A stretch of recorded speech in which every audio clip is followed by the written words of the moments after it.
Yes, we are live. Good morning. Oops. Good morning, good afternoon, good evening. Wherever you are in the world and watching, hello.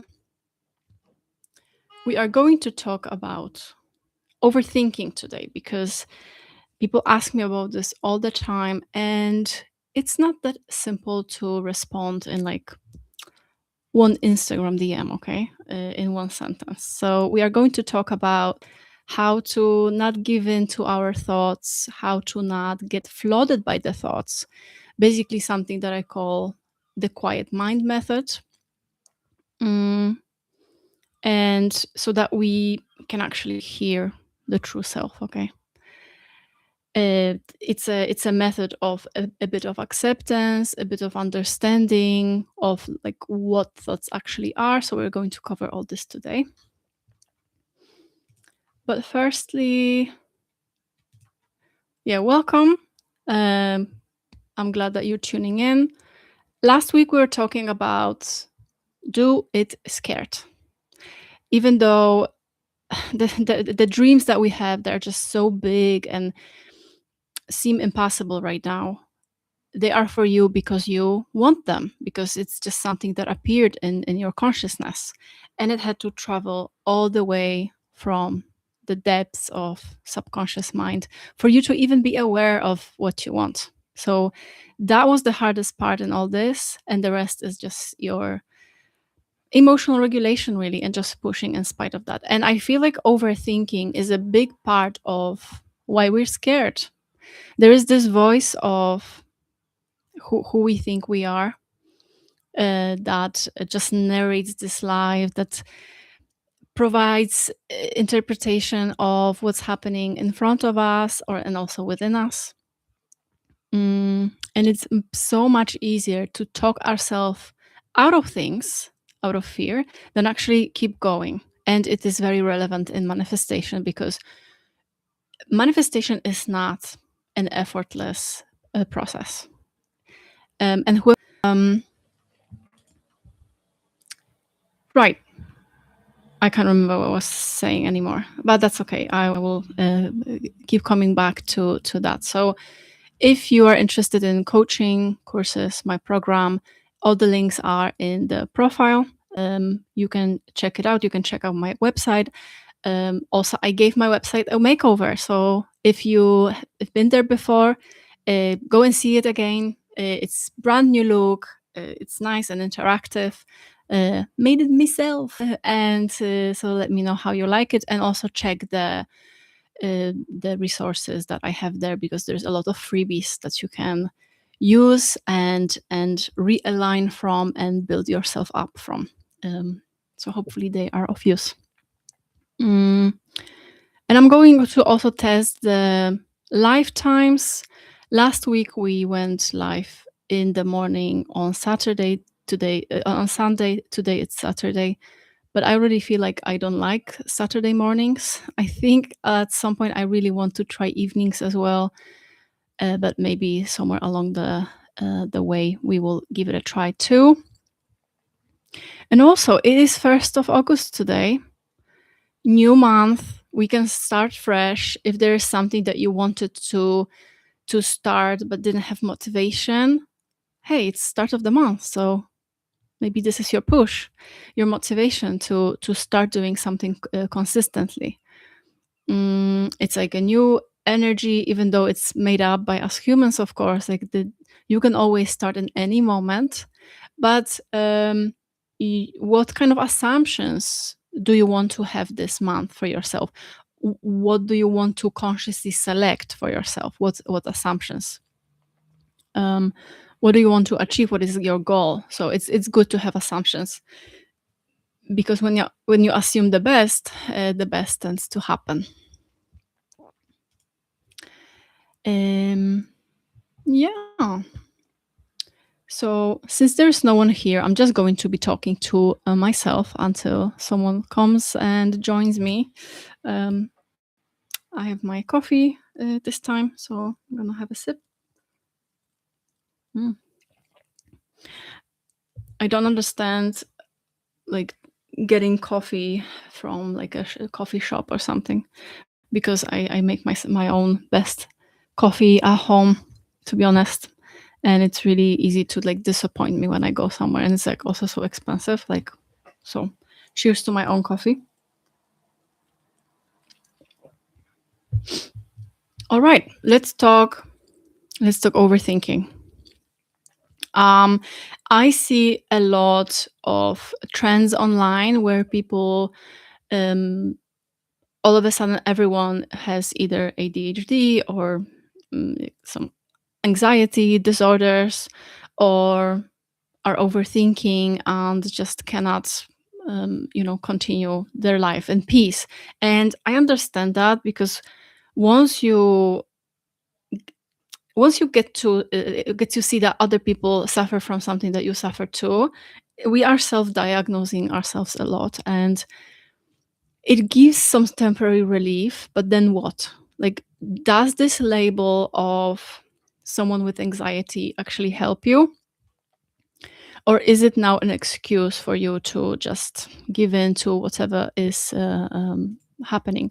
And I see by my example, and of course, everyone is different. For me, a big part of when I don't like overthink or give into thoughts, it has to do with my self discipline, and it also has to do with my meditation schedule.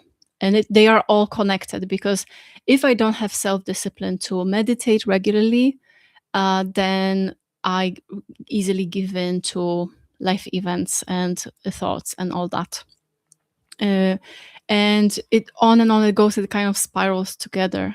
It kind of accelerates each other in this like vicious cycle.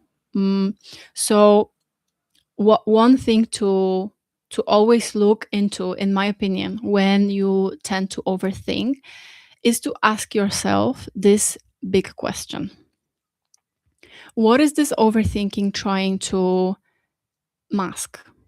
What is this substitute to? Am I not taking actions that I know are good for me, that I should be doing, but instead I am procrastinating because maybe I'm scared, I'm stressed, I don't have time, I'm overwhelmed, I don't have energy, and so on?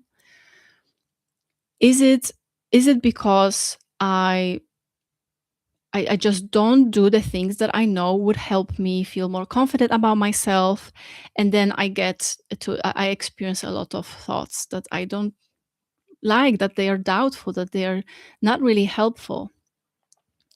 Um, because it is meant to grab your attention. The thoughts are there to bring your attention to it, and the louder it speaks, the more likely you are to listen. Our body does that too. If it requires your attention but you don't give it your attention, then you're going to get ill, for example. It's going to do something that you no longer can ignore it. And your mind is going to do the same. If it sends you a signal about something, even if it doesn't seem like it's about that thing, that, maybe you should be studying, or maybe you should be working on this side hustle, or your novel, or some piece of art that you just want to finish, but you don't get to do this. You don't push yourself to do this, um, then you will get a lot of thoughts, a lot of anxiety. I believe that anxiety and overthinking is connected to when we go against ourselves, when we are not aligned with the true self. So the only time you really feel the effects of your thoughts is when you forgot who you are, and you grasp to these thoughts as if they are the truth. And sometimes a thought is just simply an observation. It's like a judge, but sometimes this witness, instead of staying a witness, it becomes a judge. So it's supposed to stay within its observing role, but somehow it observes and then gives a judgment of the situation as well. So the first part of the thought process is more than okay. It's good. It will happen all the time, and I will explain why as well. But the overthinking part is when, instead of just settling on the observer, you are going into the mode of judging, evaluating what it means about you, your worth, your future, your manifestations. Let me just check. Oh. Hmm. All right. We keep talking to ourselves. That's okay. Um, yeah, so mind has only one function, which is to give you thoughts about the situation that you experience, because its role is just simply for you to survive, right? It observes your circumstances, and based on that, you have thoughts, and then you can act if there's something that endangers you. Um, Nowadays, we are rarely in danger. There is not that much life threat, right? We do is really just going to work, where we do our work and we take it way too seriously. We come back home. We have to be in places on time. That is also stressful. Then, for those with family, you are responsible for other people as well. There are expectations from the society, what you will do. There's expectations from your friends, family, and so on. So of course it is a lot, and all of this just dwells in your body, and your mind interprets this as if you are in life-threatening situation. These are just some things that are left over from when we did live in an environment that was constantly endangering our life. There were predators that were constantly hunting us. There were other tribes that were also, we were competing with them for survival, for the limited resources and so on. Nowadays, even though it seems like there are limited resources, there really aren't. There is just plenty for everyone. It's just that we dwell in this state of mind that suggests to us that everything is scarce. That's what we live in a society, right? I'm gonna have some coffee.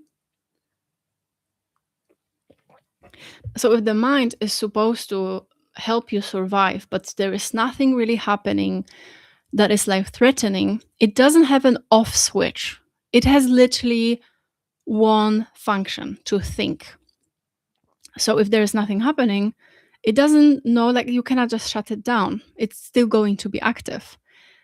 But what you can do, and this requires your practice, is to be able to notice what your mind just throws at you without making it mean anything about what's actually happening. And not paying attention to it means that over time, um, your mind will be quiet. It will never be like absolutely 100% like just void, um, just echo there. But there will be, like, if you really need to know something, you will have a thought. Like if there is something, like you're passing the street and you see something that is potentially dangerous, your mind will immediately be asking, like, oh, what is this? It will try to figure it out. So you don't have to be scared that if you turn off your thinking consciously, then you are going to endanger your life in the situations when it's needed, because it will always react when it's needed. This is its job. All we have to do is to alleviate its effects of this, like, inner yapper and critic in the moments when it doesn't really serve us, which is most of the time, really. So first thing I would ask, if I have consistent, persistent thoughts, is what am I trying to conceal by giving into these thoughts? What are they supposed to mask? What are they trying to substitute? And most of the time, the answer will be feeling some sensations in your body. Because, like when we, for example, complain, what is the complaining substitute for? Complaining is a substitute for just you feeling uncomfortable or sad or disappointed, you know, I don't know, rejected. Lots of different things that you could be feeling that can be just kind of summarized as a collection of sensations in your body. Because the emotions, when I say that I'm disappointed, that I am, I feel abandoned. Like I often confuse the pronunciation of these two. Overwhelmed. We call these things as this kind of like umbrella term for different sensations that we have in our body. And these sensations, they are not interpretive. I either feel like, a tightness in my stomach, or just a heaviness on my chest, I don't know, tingling in my feet, whatever it is that you are feeling in your body. These can be just described by, yeah, tingling, tightness, emptiness, lots of different words we can use, right? But emotions, when we use words to describe the sensations, not as feelings, but what they mean, like emotions, for example, they are very interpretive. They could, lots of different people could feel the exact same thing, but call it a different emotion. So, for example, I am feeling, um, I'm feeling just this tightness in my stomach, and kind of like an electric jolt in my stomach, So this could mean for one person that I'm anxious, but some other person will say that I am excited. The exact same sensation, but a different interpretation, right? And also it depends on the state that we are in, because the state precedes a perception. Whatever you state is the state you dwell in, is going to have impact on how you react to things, what you say you're feeling, what you say, how you behave, and so on.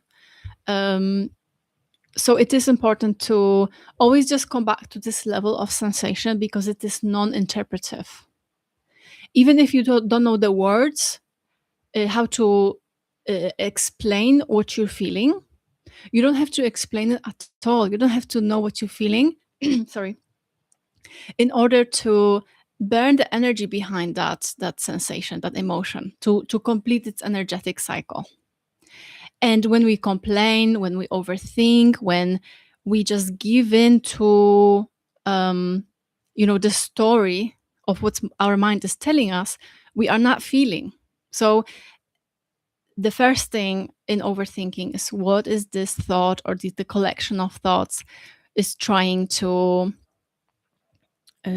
substitute? What is this supposed to solve? But it's never going to solve it, because it's just yapping, perpetuating the story that has nothing to do with the truth. It's just a story. Yeah. Yeah, Saturday morning is definitely not a good day. There's no one here. Um, but it's okay. I don't blame anyone. Saturday morning, I think, is a day for like cleaning and shopping and errands. So I hope that everyone is doing their share of errands, so that the rest of the weekend is just for rest. I think maybe, like, at this point, to be honest, because the lives for me are a bit of a stressful endeavor, just a teeny tiny bit. At some point when I'm not stressed, I'm going to be doing them without this, like, this is an errand. So this is my errand for Saturday morning, to do it and have the rest of the weekend free, let's say. But you see that that's what the mind is doing. That's what the mind has, this idea that, oh, we are stressed. Oh, what if we are going to be like a fool speaking in front of the camera, blah, blah, blah. But I intend for these lives to be actually hangouts, to not be stressful at all, but just like get together of people who have like-minded idea for life, and want to like just go in the same direction more or less. So yeah, got to combat that. Another thing I would ask when I have persistent thoughts, okay, is the thought will reveal to us what state we are in. And it's very important in manifestation because we only manifest what we persist in state wise, identity wise. If you, for example, want to manifest a happy relationship, you wouldn't be feeling anxious and not chosen and rejected every single day. You would be feeling the opposite of that. You would be feeling um, just loved, not really putting that much thought and effort into it because it is normal. Like sometimes, like taking things for granted, is an energy of course it's mine. So this depends on that's why I'm talking about emotional regulation, because no matter what it is that you want, your underlying emotion at all times will be peace and fulfillment. It doesn't matter what it is that you want: love, business, a house, a career, um, you name it. You will be feeling peaceful, you will be feeling loved and fulfilled, and there will be this Rupert Spira calls it quiet joy. I really like this description. It doesn't seem like much, but it's peaceful. You can still experience different emotions. You can still be angry, you can still be scared sometimes. It doesn't matter, but the baseline of your nervous system is that of, I have everything I need, I'm grateful for what I have, and not this kind of lacking attitude, right? So this is something like, whatever it is that you are trying to manifest, work on this state. Make it your normal, the most familiar thing, that is that your baseline. Make it your priority to regulate yourself into that moment of just quiet joy. So if, let's say, you're manifesting a relationship, mm, you have to find a way to feel every day the love and this quiet joy, and persist in this state. You don't have to persist in doing techniques or whatnot.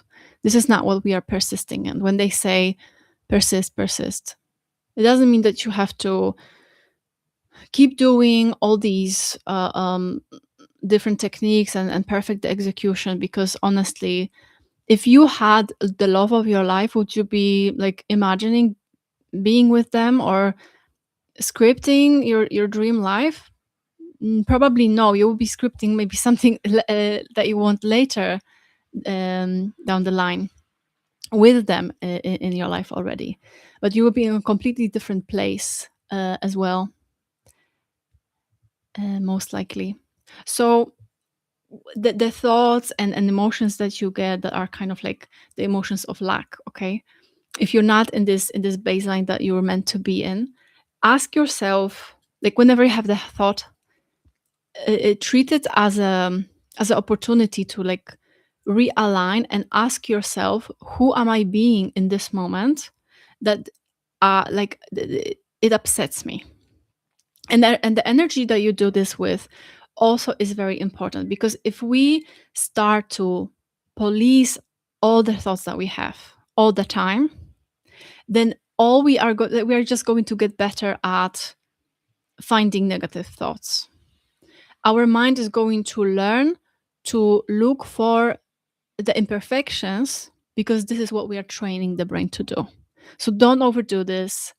You can get into this hyper fixation over negative thoughts and so on, if you're not careful. I'm gonna have a bit of ambience here. It's actually raining, it's very dark outside. um but yeah, just gonna see if this is I'm gonna have it here. So it's very easy to become hyper vigilant of your thoughts if you first starting, noticing your thoughts and so on. Oh, I have a negative thought. Quickly flip it, but you don't have to flip it. You can just treat it as a reminder to realign. And don't worry about your energy at this stage, because of course you're going to feel like, oh no, I have this thought. But then like try to like realign to, oh, this is the reminder for me to remember to ask myself, who am I being right now that I have these thoughts, that it upsets me, that it triggered me. And then you can do a bit of like a revision as well, where you actually like close your eyes for just like few seconds and see the scenario that you would like to see in your life. But make sure that it doesn't feel anxious as you do that, because then your subconscious doesn't really care about the content of your imaginative act or your affirmation. It only cares about the emotion that you speak it with, because it only understands emotion. And approaching these thoughts that are like persistent, that overthinking, also with this idea that, oh my goodness, I have to get rid of that because otherwise I'm manifesting something different. That's also this energy of rejection, and your body will feel it, and this is what your subconscious will receive. So this is not what you want, right? This is not what we want. Yeah. So what does the thought that you have consistently on and on and on, what is it trying to mask? That's number one. Number two is it's an opportunity to realign. Who am I being in this moment? Who do I give the authority to make a meaning in this situation?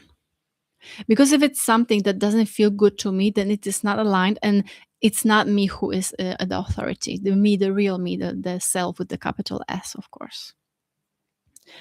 Um, Basically, the ego is then in control, and we don't want the ego to be in control, because tricky thing about the ego is that it only cares about its own survival, because it thinks that if it dies, you die. But you, the self with the capital S, is timeless. It doesn't have a start and doesn't have an end. It doesn't exist. It is. The ego exists. The body exists. Everything that has a start and an end naturally will be fearful, because its days its days can just end at any moment, and that is not a good thought, of course. Yeah, so you use this as the opportunity to realign, but also maybe to take an action. Because if we are talking about what is this masking, also we can ask, what am I supposed to, what should I be doing right now that I'm not? You know, one of the very important thing in this whole space, in your ability to manifest, is if you trust yourself, if you trust your life, your expression, if you trust that you are always safe, this is the condition for being able to surrender. And surrender is the condition for manifesting. You have to feel it's gonna be fine. Like, I don't need to manage it, micromanage it, for it to be expressed in my physical reality. So what should I be doing right now that maybe brings me closer to my goal, to something that I want? Because as I said, I don't think I finished that thought, that manifestation is not an effortless process.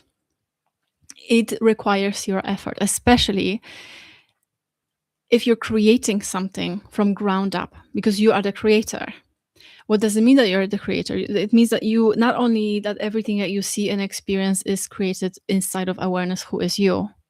Yes, that means that you are the creator, but also that means that you can create tangible things. You can create businesses, you can create art, you can create friendships, you can create abundance, safety. You can create so many things, and we are all creatives. Whether you create a business, or you create art, or you write things, or you cook, or even if you create software, whatever it is, you are the creator.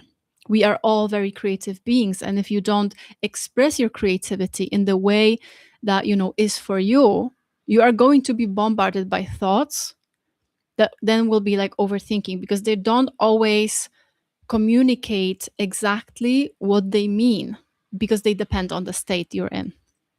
So what is that you should be doing? And also it has huge impact on your self-trust, because when you say that you will do something, when you follow through on the promises made to yourself, whether it's like, I'm going to go for a morning workout, I'm going to finish 2 pages of my novel, I'm going to journal, or I'm going to cook for myself, eat healthier, not eat that ice cream in the evening, whatever it is that you're telling yourself that you will do. And if you don't follow through on them, there is just a bit by bit of this self-trust kind of crumbling down. um, but every time you follow through, every time you listen to your intuition, when you do things that you know are good for you, not even for the outcome in the future, but just for the plot of it, for the process, for just doing it, then you are straightening that self-trust. And it is important, because the more you trust yourself, the more you know that no matter what's going to happen, even if I do some risky things, um, going all on your dreams, it seems risky for all of us, then you know that you will have this resilience that will just help you keep going, because you know that every time you will just, in the past at least, whenever there was a situation that required some resourcefulness from you, or for you to like get your things together and just follow through, then you did it and you survived and you thrived. Okay, so look for these the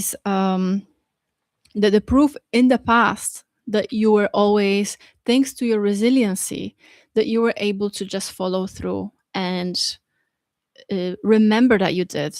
Because even if you're looking at it from the time perspective, so of course it's like a no-brainer for you to know that, oh yeah, in the past it happened, but right now it's a different story because I don't know what's going to happen. Mm, but just remember that the moments when you were in that time and you didn't know what's going to happen, but now you know that you got this because you are resilient, because you follow through. So always remind yourself of that.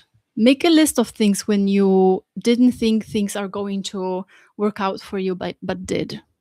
This will be your proof.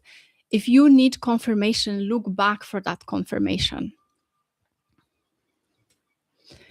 Hello. You can see someone is watching. I'm not talking to myself anymore. That is amazing. If you would like to say hello, I will be happy to hear from you. But if not, let's just continue. We are talking about overthinking. And so far, we were saying that overthinking, number one, is when. Did I forget? No, I know. The second thing was, so it will come back to me.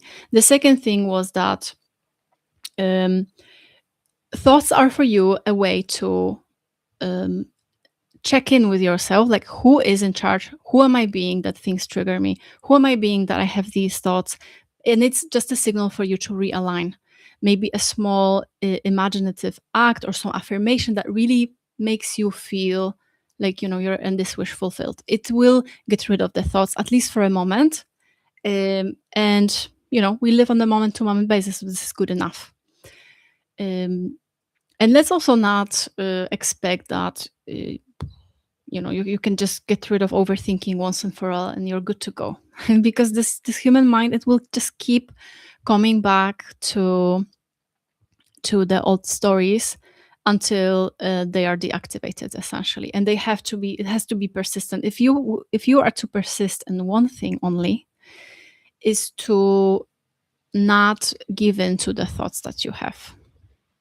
And the thing number one, I remember now, was like, what is the overthinking, the thoughts that come into you? What are they supposed to substitute for? What are they trying to mask? Maybe it's an action that you should be taking, but you're not. Maybe it's a way for, like, your body is trying to tell you to just do what you want, not what other people expect. If you don't want to be somewhere, don't go somewhere. Building the self-trust, and that the way for your body to know that you've got it always, that you're going to listen. If something feels like a no in your body, then just don't do it, right? That's also important.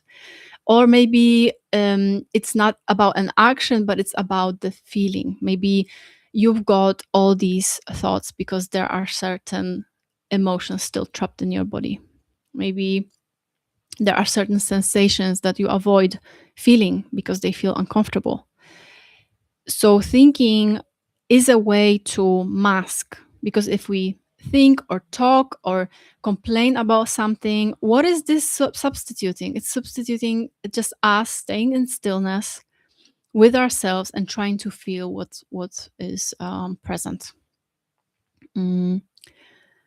So this alone is is the most potent method for getting rid of overthinking and just kind of coming back to self, not being scared of what you're feeling. This also releases the emotions from your body just by feeling what is here, not clinging on to elaborate descriptions of what kind of emotions you're feeling, because they are highly interpretive. They could be mm, you know you, every sensation that you have has like an umbrella term, like, oh, I'm feeling overwhelmed, I'm feeling rejected, I'm feeling abandoned. But can you point in your body where the feeling of abandonment lives? Most people can't, because they will be like, oh, I have a tight stomach, or a tight throat, or I have a headache. Lots of people have migraines, and mm, it's not always biological. It's often just kind of mm, mental slash spiritual, like something that we are not allowing ourselves to feel about ourselves. But that's more difficult to do, to like get to the bottom of what is really bothering me, what are the old stories that still dwell in me, than just taking a pill for a migraine, if it's something that persists over and over and over. And the same goes with any other kind of chronic conditions. Like, granted, I'm not a doctor. I'm just saying that if there are like autoimmune diseases, autoimmune meaning that the body is attacking itself, very often there is an underlying trauma in this person. And there's many people who solve um, their chronic diseases by somatic therapy. So the overthinking is not really just about the mind. It is very much connected to the body as well, because there is this like order of thoughts that I mentioned in many of my videos as well, is that you like there's something happening in your life, you feel an emotion about it, then you enter a state, and based on that state you have thoughts, lots of different thoughts from that. So it all starts with an emotional trigger. So instead of battling the thoughts that are on top of this stack of events, why try to get rid of the thoughts by, I don't know, flipping them, overwriting them with something else, instead of going to the source, which is an emotion stuck in your body somewhere. So a simple practice um, preferably daily, something that you can just do as a habit. Okay. Every day for like a few minutes, and just track how your body is feeling in different places, from top of your head to your toes, and just kind of scanning and focusing on the area that feels tight or heavy, and just giving it a bit of love, um, that way. Or if you have some narratives in your mind that are persisting, or just you can just do it, even if it's just a one time thing, and you have a few moments. There's something like letting go method. You just focus on the thoughts that you have. They will lead you to the story. They will lead you to the body sensation as well. So you just have this a short practice every time you feel something, so that you can track where in your body you feel it. You're not asking why, I have this thought, why is this happening, why. You're asking where, because that's the only thing you can really control. And then you focus on this a place in your body where you feel it, and uh, you just feel it. You breathe into it. You just try to like relax it, but the intention you do this with is also very important. It has to be done with love. It has to be done, not like, oh, I want to get rid of this because it's uncomfortable and I don't like this. But I'm here. What do you need from me? I'm here for you, like you would with a friend. So it's a simple practice. It could, like, you can check letting go method. I have a guided letting go method on my channel as well. I also have a course. It's called Nervous System Expansion, that has ways to release the emotions from your body and just working with your body. And another thing is that when we think certain things, we can't really point to where do we feel that in our body. And I was one of those people too, because when I went to my therapist, and she was asking me, um, okay, what is here? That was her way of asking, where do I feel things in my body right now, instead of thinking about the interpretation, the story of how someone made me feel, because no one made me feel anything. Only I can make myself feel anything.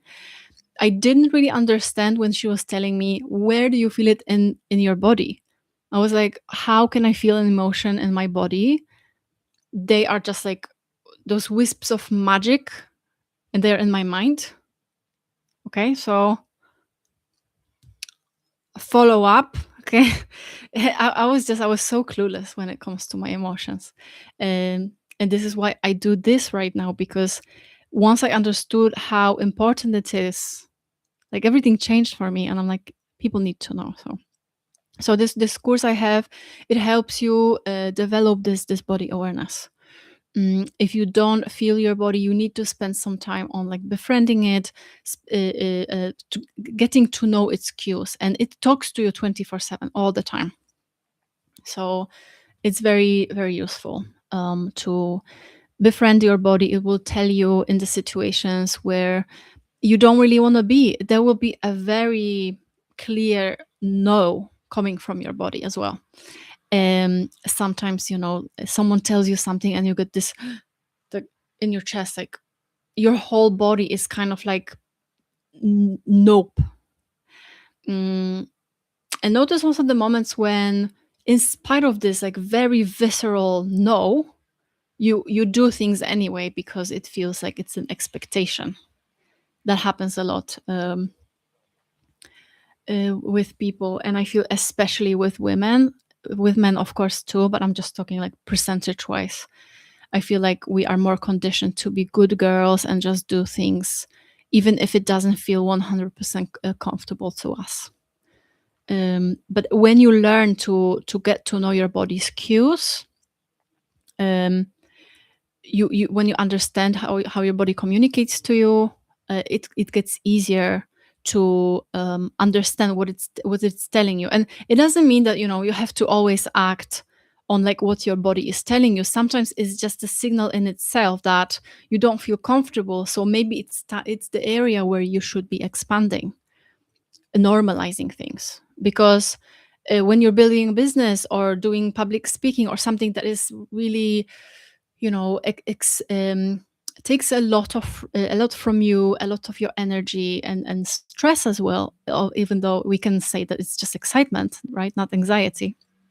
uh, you want to do these things, but your body is going to like let you know that it's dangerous, but you don't want it to feel like it's dangerous. It's not.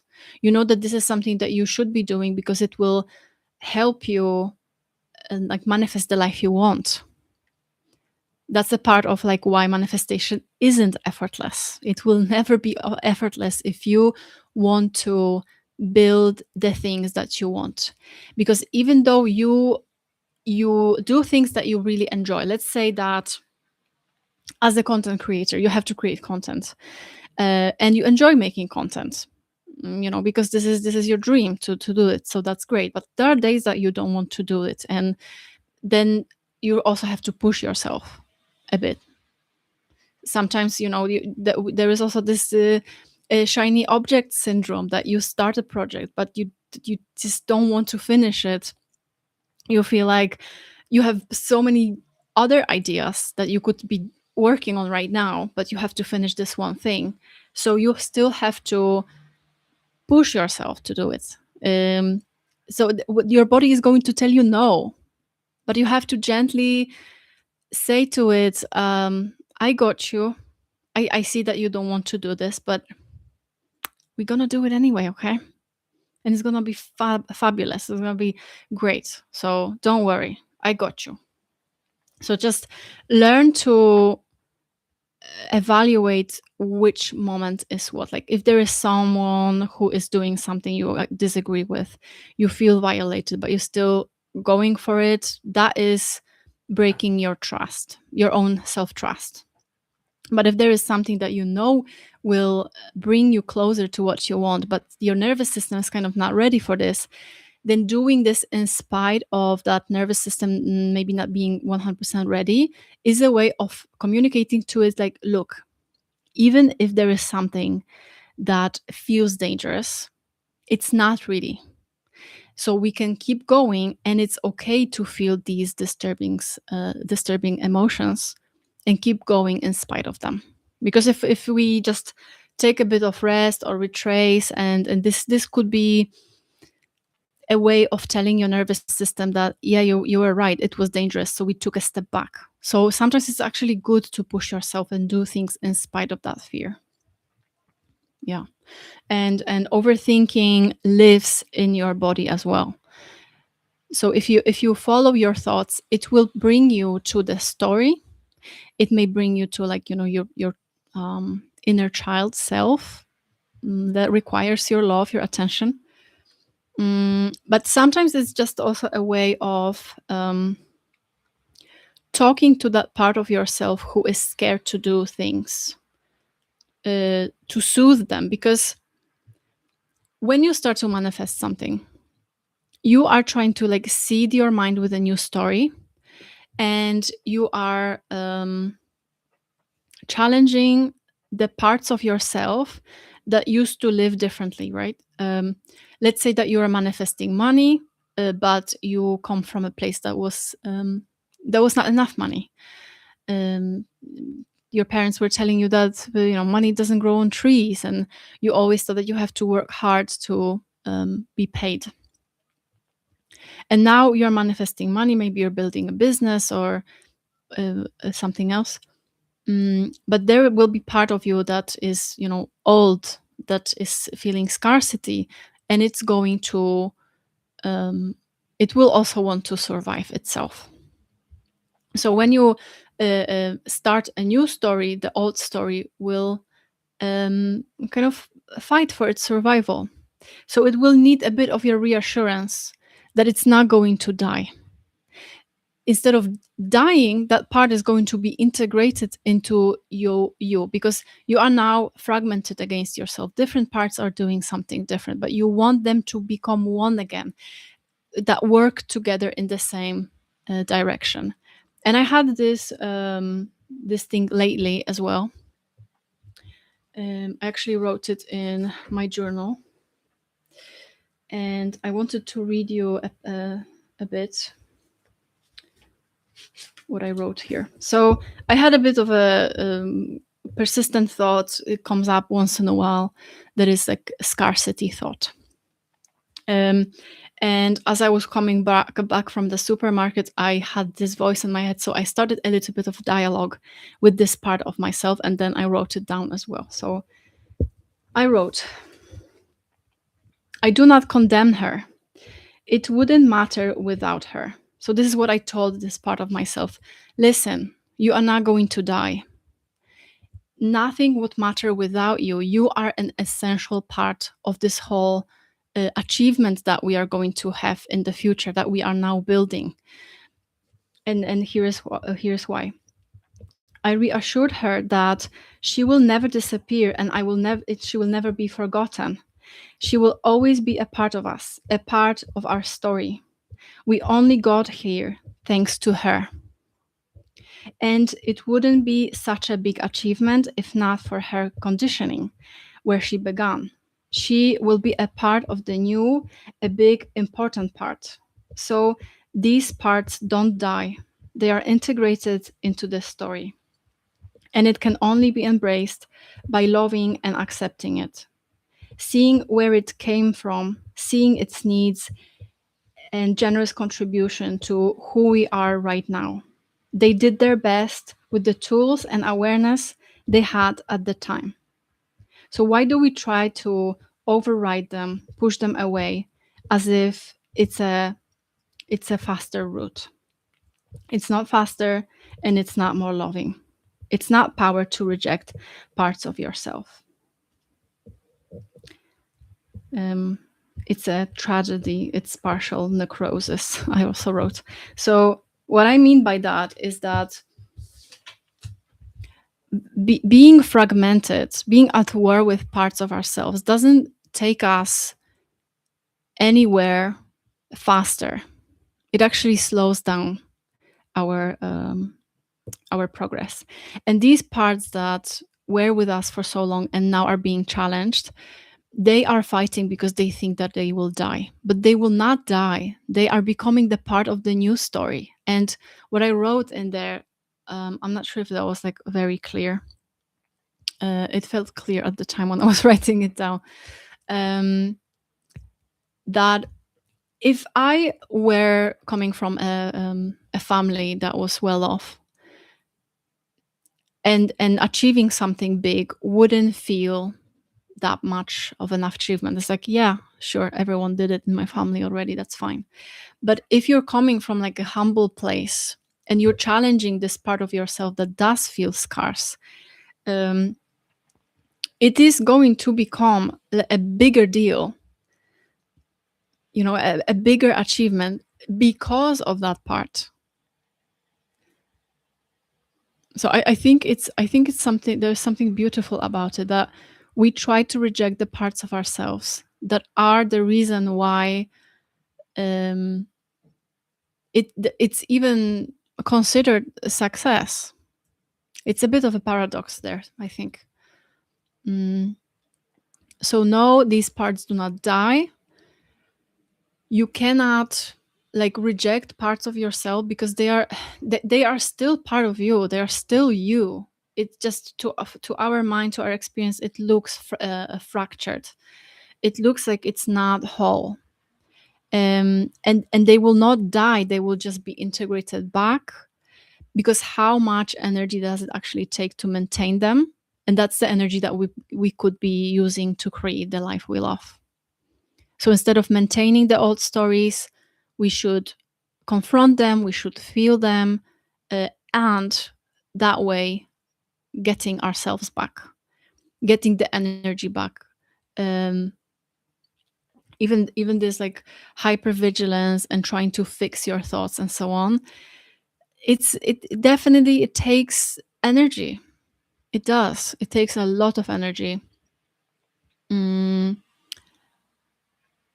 And when it comes to overthinking, we have to ask ourselves, how do we want to spend our energy? Do we want to spend it on flipping thoughts, getting angry that we are overthinking things, or using the same energy to take the action that will actually get rid of overthinking in the first place? Investing time into our own feeling the sensations in our body, and completing these energetic cycles of the emotions that are still trapped here. So it is maybe counterintuitive to go into the feeling, go into the action instead of thinking about this. But um, action dissolves doubt. When you start taking actions towards your goals, even small ones, you will start getting thoughts about new ideas. When you get creative, you will just get more creativity by following through on your creativity. Mm, it's not a limited resource. Creativity. The more you use it, the more you have it. And there was like the Oscar Wilde quote that a friend of mine shared with me today. You can't use up creativity. The more you use, the more you have. That was the quote. So don't be scared of learning from that overthinking. Like, what is this trying to mask? That is the number one question that you should be asking yourself. I wouldn't even be going into immediately into the who is the authority, who am I being that this tries to grab my attention and trigger me. Because if we just keep redirecting to I am, awareness of being, we are losing on the opportunity to actually get to know ourselves, to get to know our thoughts and what they are pointing towards. Because there are some very old parts of ourselves that do need our attention, our love, our acceptance. And only when we do that, they get integrated back. Otherwise, they will just still be there and they will still bother you, and you will constantly go to like, I am, which is good. It's good to do, but I would say that this is like a next stage. First, try to address what you should actually be doing. What are those thoughts trying to mask, or what are they the substitute for? That's the most important, crucial thing. Because if you start doing the I am, a lot of manifestation coaches just tell you to go there and realign and just be I am. But the thing is, it's a bit of a spiritual bypassing, right? You're not feeling what is here because, oh, this is just a human. What does she know? um, I would say that